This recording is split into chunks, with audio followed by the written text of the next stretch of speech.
He had Down syndrome, yet he dreamed of becoming a professional wrestler. Everyone thought he was living in a fantasy. After all, he couldn't even take care of himself. But how could he just give in like that? Zach had been abandoned by his parents at birth. The government placed him in a nursing home, where he was looked after like a frail elderly person. Zach felt like he was trapped in a cage. He tried to escape several times, but was always brought back. Day after day, he watched the same videotape. A wrestler nicknamed Saltwater Redneck. Zach saw him as a hero, and dreamed of one day going to his wrestling school. His elderly roommate, Carl, witnessed all this and understood Zach's longing to break free. So one night, using his old mechanic skills, Carl bent the iron bars on the window, told Zach to strip down, slick himself up with body wash and slip out. Carl, you are my best friend, and you are my family. Well, that's it. Friends are the family you choose.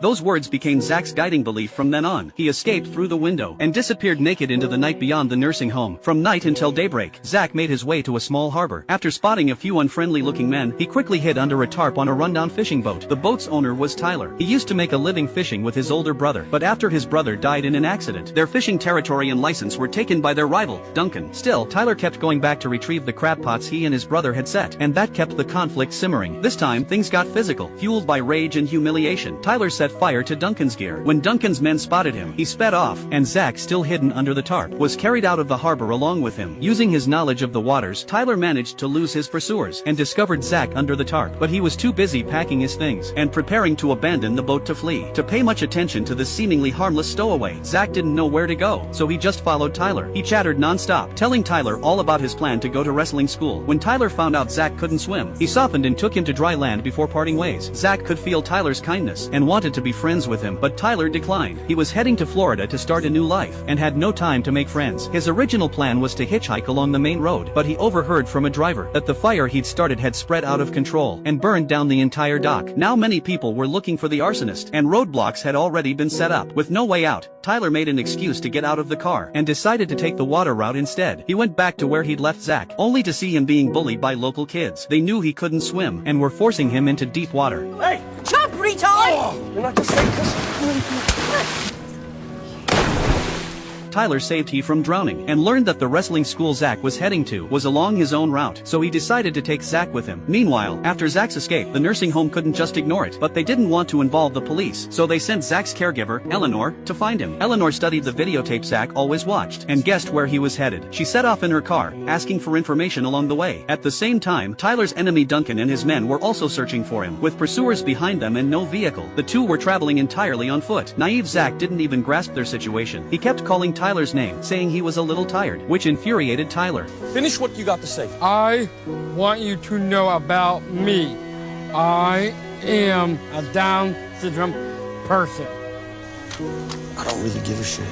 In the past, people had always given Zach special treatment because of his condition. This was the first time anyone had brushed him off, but also the first time he was treated like an ordinary person. When Tyler went to a convenience store for supplies, he told Zach to wait in a cornfield, so they wouldn't be caught together if Duncan's men showed up. Unexpectedly, Tyler ran into Eleanor at the store. A woman as attractive as her was a rare sight in a place like this. Both the store owner and Tyler couldn't help but chat her up. That's how Tyler learned that Eleanor was looking for Zach, figuring it was better to stay out of trouble. Tyler didn't tell her Zach was with him, but knowing that Zach had also struggled to escape, Tyler felt a sense of kinship with him. They even came up with a special handshake, just like true buddies. Tyler not only treated Zach like an ordinary person, he also treated him like a real partner on the road, making him take turns carrying the luggage. When they hit the water, Zach couldn't swim, so Tyler rigged up a life ring, and tied Zach to himself with a rope. But halfway across, a shrimp boat suddenly cut between them. If they couldn't reach the shore in time, Zach would be in grave danger. Thankfully, Zach paddled desperately, and Tyler didn't let go of the rope to save himself. As soon as he reached shore, he used every ounce of strength to pull Zach to safety, averting a tragedy. Tyler was still shaken, but Zach remained surprisingly calm. One person's simple, unreserved trust, and another's kindness and sense of responsibility. Having faced life and death together, the two truly became friends. To prevent such danger from happening again, Tyler started teaching Zach to swim. When Zach got frustrated that he couldn't learn, Tyler comforted him, saying it was because his muscles were so strong that they made him sink. He also said that when Zach pulled him out of the water today, the strength was so great it nearly dislocated his arm. Tyler said even the strongest person he'd ever known didn't have that kind of power. I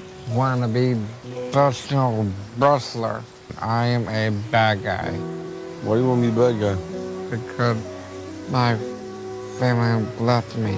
Tyler was moved. His brother had died in a car accident caused by Tyler's own fatigue, and he'd been living with guilt and pain ever since. He couldn't call himself a good man, but he told Zach that Zach had a naturally good heart. And good people can lose their loved ones too. Your family abandoned you doesn't mean you're a bad person. You're a hero. I can't be a hero because I am on Down's syndrome. Zach had heard too many people call him retarded, but Tyler firmly told him to believe in his own strength. There are things we'll never be able to do in life, but no one is capable of everything. As long as you do what you can, that's enough. So besides teaching him to swim, Tyler started teaching Zach everything he knew, balancing while walking, doing strength training with whatever they found, and shooting in open spaces. No one believed Zach's wrestling dream could ever come true, but when Tyler played coach, he was so serious. It was as if Zach was about to step into the ring. To make up for lost time, they found an abandoned boat, but the owner caught them, holding a gun. His eyesight wasn't great, but his aim was still true. Is your guard pin? Yep.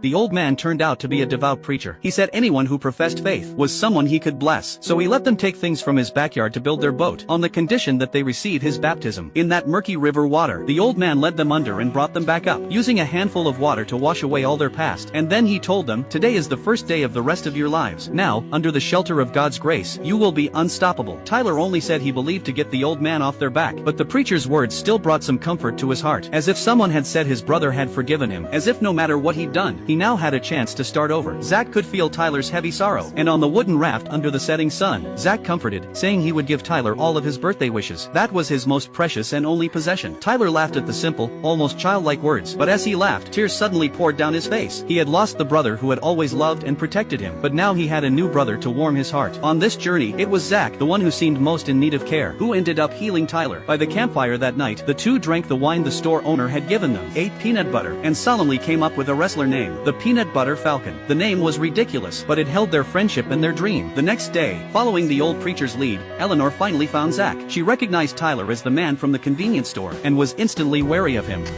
He can put his own shirt on. He's 22 years old. Thank you, I've got it.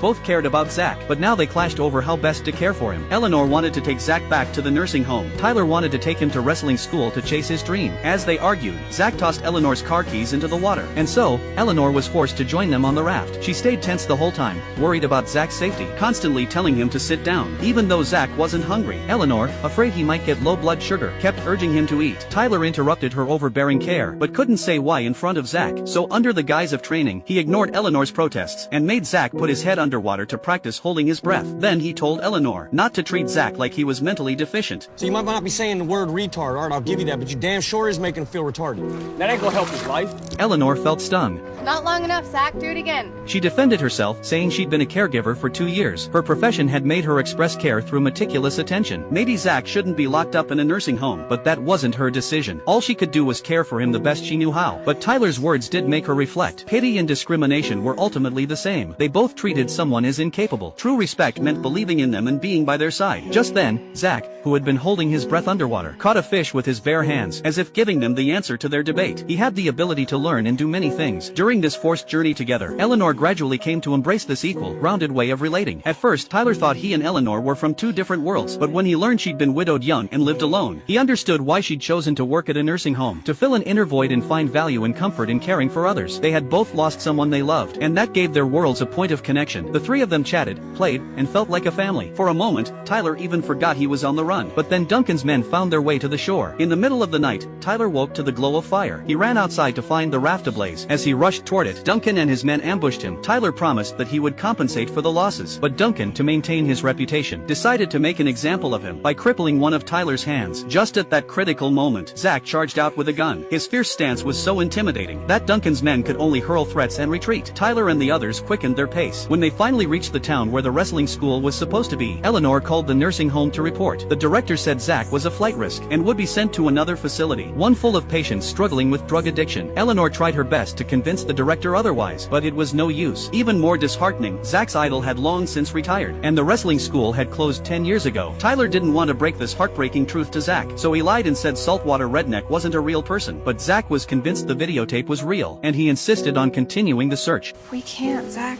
We have lives to go back to. People often mistake the known for reality and the unknown for dreams. But sometimes, when you break through the wall of the unknown and the boundaries disappear, the unknown becomes known and a dream becomes reality before your eyes. In the distance, a sports car roared up in a cloud of dust. Saltwater Redneck, dressed just like in the video, had come to make his fans' dream come true. Zach beamed with excitement as he showed his admiration. Behind him, Tyler was frantically giving thumbs-ups and thanking Saltwater Redneck. Zach finally got his wrestling lesson. What he wanted to learn most was Saltwater Redneck's signature move, the atomic drop, picking someone up and throwing them out of the ring. Saltwater Redneck said that move was just an editing trick. It was actually impossible, but he taught Zach plenty of other moves and recommended him to enter a backyard match held at a friend's place, which gave Zach the confidence that he really was a wrestler. But seeing how brutal the ring could be, Zach started to hesitate, and none of them knew that one of the people there was one of Duncan's men. He recognized Tyler and reported their whereabouts, but Tyler was busy encouraging Zach, helping him regain his confidence. I got this! I got this! I got this! Peanut butter Falcon, baby. Encouragement isn't just about words. Tyler also made Zach a custom wrestling outfit out of cardboard. His opponent thought it was an insult to the ring to let someone like Zach wrestle, so he went at Zach for real. Though Zach was at a disadvantage, he didn't give up, and he really was incredibly strong. At a crucial moment, he caught his opponent off guard and pulled off the atomic drop, lifting him over his head and tossing him out of the ring. A dream had come true in the simplest, most genuine way. But at that same moment, Duncan arrived, furious, looking for Tyler, who was too absorbed in watching to notice.